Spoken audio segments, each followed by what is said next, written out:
Dear students, this is our 12th class, subject history. Topic is Islamic traditions. Before this topic, we have discussed the Islamic rule, the emergence of Islamic rule in North India from status or emerged in Sindh. Now we will discuss the faith of rulers and the subjects. In Islamic or the Khilafat Islamiyya, an Arab general Muhammad bin Qasim, he started his journey from Sindh in 711 CE.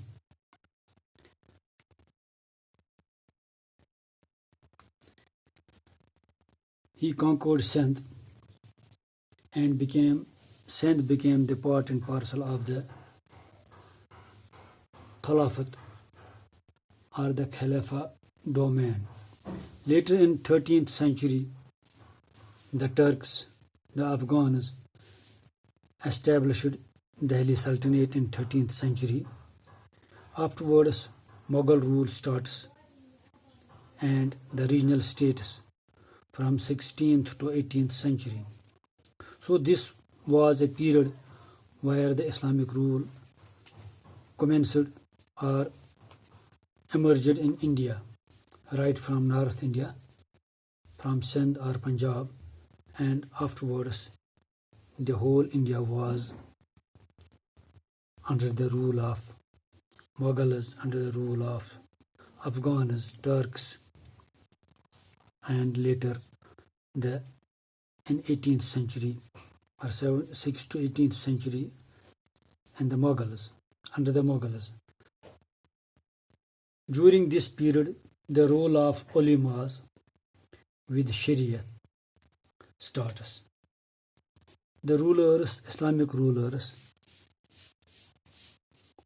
they ruled over India with the consultation of the ulemas.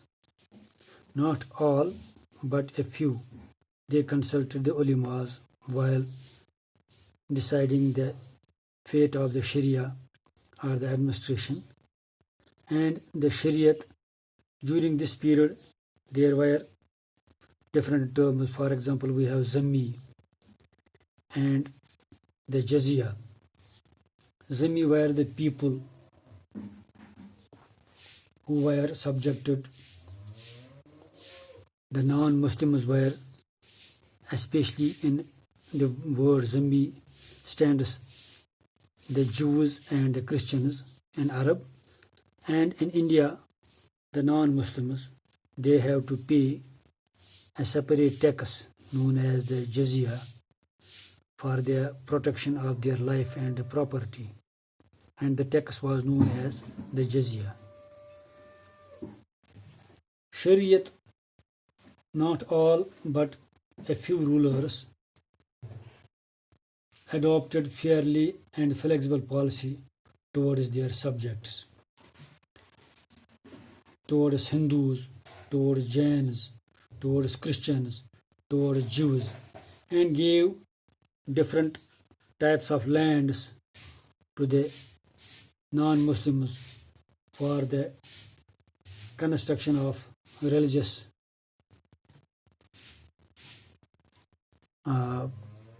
pilgrimage, religious centers, temples, gurdwaras, and the different religious institutions in India. So the ulemas in India, they had a role, and especially in the justice. So during this period, the different rulers played their role and with the consultation of the ulemas. Now, the popular practice of Islam what were the popular practices of Islam? There are 5 principles of pillars or principles of Islam. That number 1, there is only one God, Allah, and Muhammad sallallahu alaihi wasallam as his messenger. That is known as the Shahada. Second is offering prayers 5 times a day, known as the Namaz or the Salat. Third is giving alms to the needy people, known as the Zakat. Fourth one is fasting during the month of Ramadan, known as the Sawm. And the last or the fifth one is performing the pilgrimage to Mecca, known as the Hajj. Those are the 5 principles or 5 pillars of Islam. And next we have to names for the communities. Communities means the people during this period were not identified on the basis of the religion, but they were identified on the basis of their region, where from they came.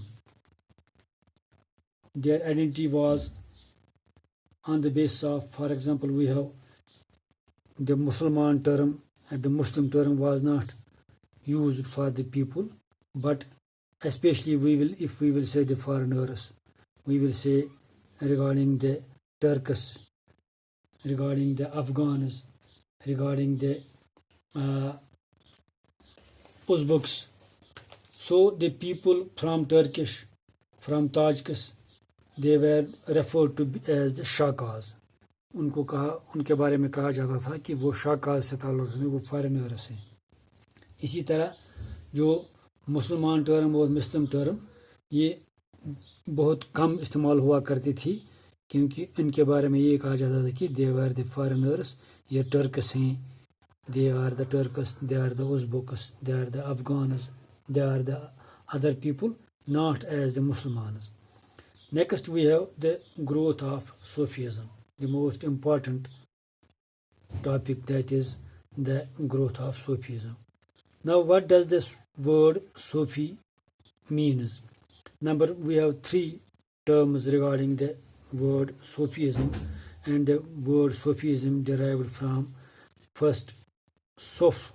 Suf means wool, referring to the coarse woolen cloths worn by the Sufis. पहले हम sofa के बारे में ये मानते थे कि sofa इस टर्म को कहते थे, उन लोगों को कहते थे जो वूलन क्लोथ्स इस्तेमाल करते थे, तो उन्हीं इस बुनियाद पर सूफी कहा करते थे.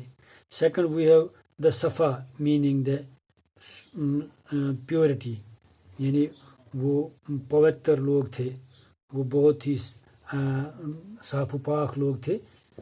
Second, and the third one is the Sufa, means the platform outside the Prophet's mosque. यानी the platform, the place outside the Prophet's mosque, असहाब सफ़ा जिनको कहा करते थे, जो लोग वहाँ they were try to understand the faith, understand the basic principles of Islam, the Shariat, the Hadith, the Quran. तो लिहाजा उन लोगों को सोफ़ा कहा करते थे. इस बुनियाद पर सूफी लोगों को कहा करते थे. And in next we will discuss the different kinds of Sufis, different silsilas of Sufis. अब हिंदुस्तान में कैसे किस किस्म के जो सिलसिला चलते हैं, चश्ती सिलसिला, सोहरवर्दी सिलसिला. Now we will discuss in the next topic. Hope that you understand. Thank you.